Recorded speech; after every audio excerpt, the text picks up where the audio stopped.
This is the Semoventa Contra. Whatever. This is the Vipera, an auto-loading tank destroyer. Well, sort of auto-loading. I mean, not exactly. And not exactly a TD either. But it has a rotating turret, which, rotates somewhat. It also has armor, but not always. Anyway, let's just think of it as Schrodinger's vehicle and find out what it's all about.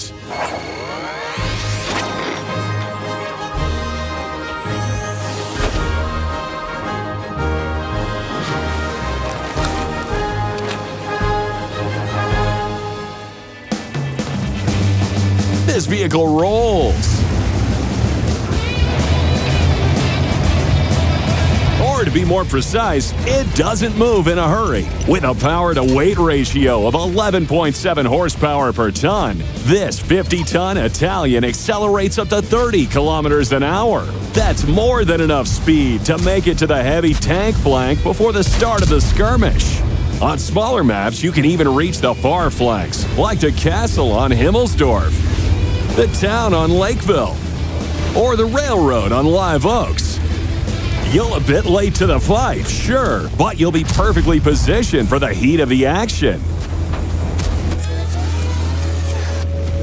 But it's important to not stop, because every bush on your way will entice the Vipera to nestle in it.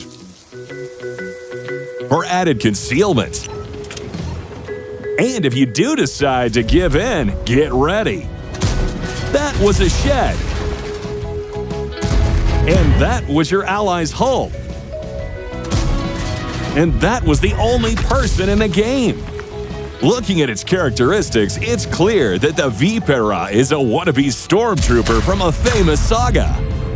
Dispersion is 0.44. Aiming time is 3 seconds. With these kinds of stats, you'll hit the enemy, but likely miss their weak spots. So, you can stand in the bushes, but you won't be much use. And you'd be wasting your impressive armor. Yes, there's armor indeed. 300 millimeters in the turret, 270 millimeters here, and 270 here. That's a decent Italian monolith, even without a commander's cupola. The armor is weakest in the lower parts of the lower glasses plate. The very lowest part, almost at the bottom. This slope on the roof, too. Even at close range, they're hard to hit. But from long range, it's almost impossible. And the armor is perfectly capable of handling the standard shells of same-tier vehicles. Still, the Vipera's armor is kind of an enigma. Higher-tiered tanks can penetrate its upper glasses with standard shells. And if special shells are fired, the turret might get pierced as well. It's hard to deflect shells confidently when you're at the bottom of the list. But it's possible if you think outside the box. For example, use the terrain. The vehicle has an excellent -10 degrees of gun depression. You just need to find a small hill or pile of debris, and that's it. Even special shells won't help your opponents now. And remember that the turret rotates. It looks like this. Skeptics will say this is Photoshop or edited, but no, it really rotates 90 degrees, 45 degrees to each side. Here's what you need to do. Turn the turret as far to the side as possible. Roll out from behind a corner. Deflect a shell from a menacing Tier 10 tank. Fire and roll back to cover. Just don't get the steps mixed up. First roll out, then shoot. To make your attack as smooth as possible, first try to not roll out too much and expose your front wheel. Even Tier 7 vehicles will penetrate you easily there. Secondly, only expose your front. Don't take any risks from the side. After all, the little slopes on the armor will prevent you from deflecting shells efficiently. So you'll need some geometry knowledge to survive a face-off with a Tier 9 or 10. But the Vipera will be able to withstand hits from Tier 8 tanks and lower without a problem.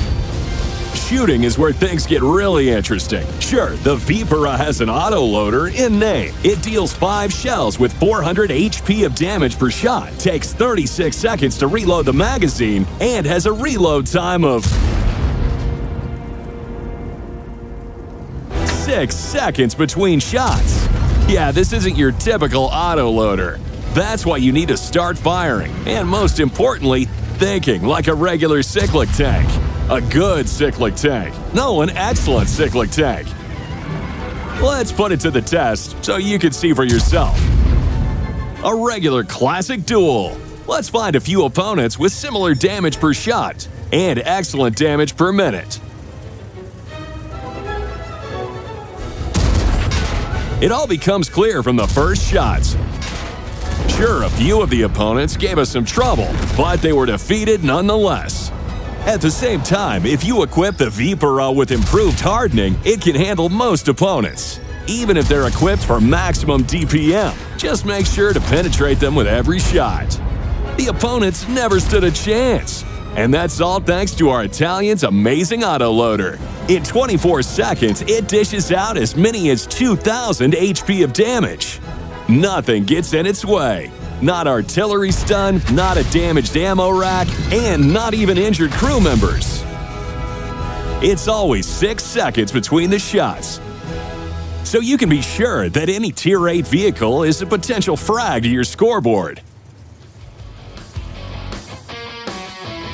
Even in regular fights, with enemies ducking behind cover and hiding from your autoloader but not, the vehicle will play just as comfortably and have the same advantages. You fire several warning shots. The opponents are caving in, so you reset your clip and initiate the advance after its reload.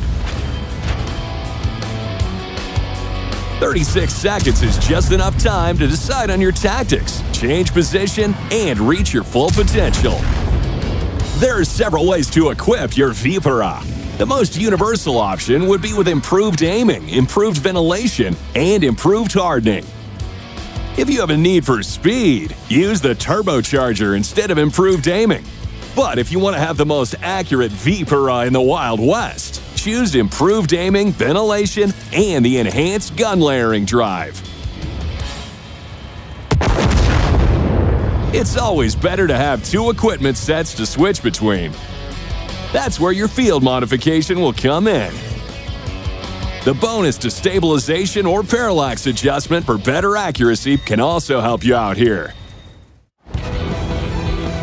The Vipera is a vehicle of contradictions. It doesn't have much in the way of dynamics, but they're enough. It has excellent armor, but with some limitations. And finally, it has a strange but excellent autoloader that doesn't look like an autoloader at all. But even in this duality, there's still one undeniable fact. The Vipera is an unusual vehicle that's sure to bring unusual experiences. And if that's what you like, this new Italian is the tank for you.